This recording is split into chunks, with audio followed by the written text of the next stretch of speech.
We're here in the very leafy suburb of Turramurra in New South Wales, and the great thing about a battle axe block is that you don't quite know what you're in for. I can already see a very impressive looking roof, so I can't wait to take a look at the rest of this amazing house.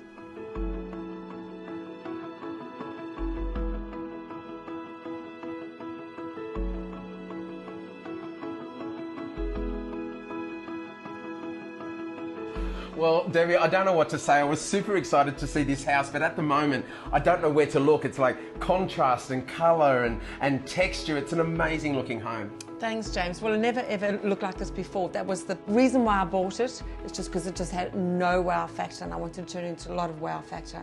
Well, it's been a big renovation. How long did it actually take? Probably all in all, about 9 months. So a lot of hard work, a lot of tradesmen here all the time. Yeah, I mean, this house has got multiple levels and a lot happening, but as I walk down the driveway, I've got to say the definite hero is this really steep roof pitch that just peeks over the fencing, gives you a little hint of what you're walking into. That's right, James. I wanted to create that element of surprise, so I chose the Monier Nullarbor terracotta roof tile. Yeah, look, I just love how it works on this home. You get that beautiful texture on the roof, and the colour choice is perfect as well. It goes so well with your black windows and giving you great contrast against the brickwork. That's right. I wanted it all to just fit in and just didn't look like it was an afterthought, and everything just was the way it looks, I suppose. Yeah. Now, when we walk into this space, there's just pattern jumping off the floor. I think it's a really strong, bold choice, and yet it works so well in your palette. Well, thank you very, very much, James. It wasn't an easy choice. They were cream, almost like the inside, outside, but I got them to change them. So the poor tradesmen went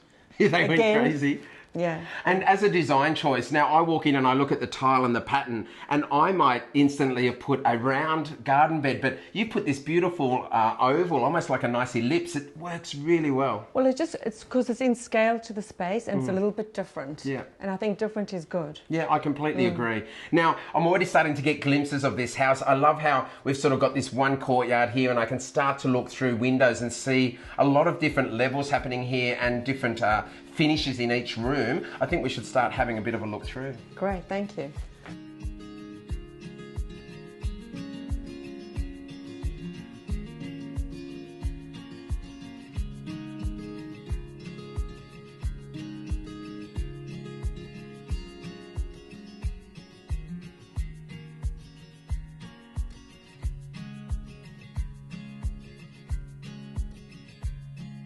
So Deb, I've got to say the floor plan works really well. We've got a master suite on this side with a bedroom underneath and a master suite on that side with a bedroom underneath. This home is perfectly set up for cross-generational living. That's right, and ideal for teenagers because they stay that side and we stay this side, so it's just perfect. Now, Deb, what I love about this part of the home is we're right in the centre of the house, a notoriously dark part in many homes, and yet here it's flooded with natural light from that fantastic courtyard. And because it's a split level, we end up looking down to the hub of the home, this fantastic dining room.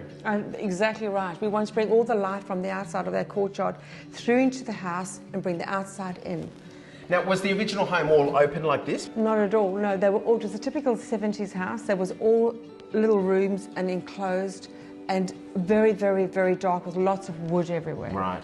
And you have opened it up. I mean, an all white palette, some people get scared of that, but I actually love it because it highlights all of the architectural elements, all of these fantastic beams. That's right. When the engineer came here, he said, gosh, Debbie, you're taking on a big job, but that was part of the surprise, all these different angles and shapes and the roof and the lighting. When I look down here, I see this dining room that flows to outside, but for me, my eye is instantly drawn to that kitchen. I mean, there are kitchens and then there's your kitchen. It is striking. Thank you very much, James. You can see that I try to connect the outside with the inside, especially with the climate that we've got in Australia. It's quite important that we have all that.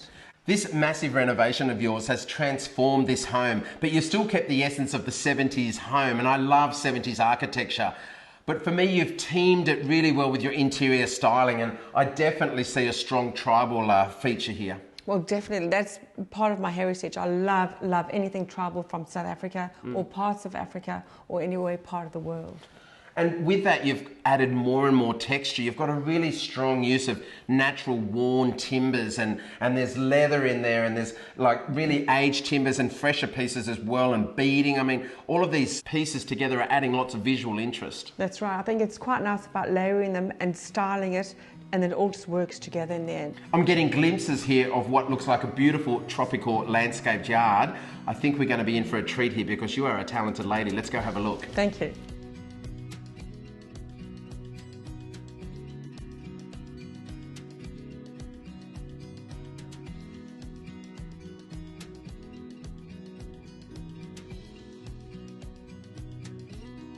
Debbie, this home links so beautifully with outside, and I wonder, because of its slight slope, it's just open to so many landscape opportunities. Yeah, exactly. Well, what I did, I just stripped the entire garden, and you can see that I put a deck over the existing paving, and I made different angles to create a bit of interest. Well, I've got to say, that's a big call because this is award-winning landscaping, Debbie, and I'm not patronising you. I go to many homes and there are so many shots here. It's like the cover of a magazine. Now, on the other end of the home here, we've got this fantastic open grassed area, so it goes quite differently. We're closed in here and we open up at that side, and that's where your kitchen is with that great entertaining area underneath and that huge breakfast bar. I mean, this must be party central when you've got all your friends and family over. Absolutely. Number one is party central. And then it just connects, it just makes it easy when you serve food from the kitchen through to the outside and the other way around as well. And I think people underestimate how important destinations are in a home. You've got beautiful living areas to change through in your home where you want to spend time in. And outside you've done it as well. I've got this sun-filled area,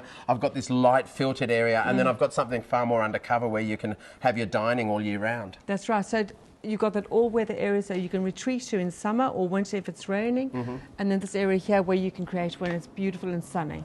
It looks so striking, Amanda. I mean, who came up with these amazing designs? I did. Me truly, the landscape designer. All of those years of study, you are an accomplished landscape designer. You do beautiful homes around Sydney. I mean, this is just a show garden. Well, thank you very much, James. I really appreciate that. Well, I enjoy it. It's something that's a passion and I love it. It feels so calm here. I don't feel like I'm still in Sydney. I feel like I've gone somewhere really exotic and overseas as a holiday destination. I bet you must find it time to say, listen, friends, you've been here for a little while. It's time to go home. Exactly, but I don't want them to go home. Yeah, well, that's good. I'm going to stay here now too. Good.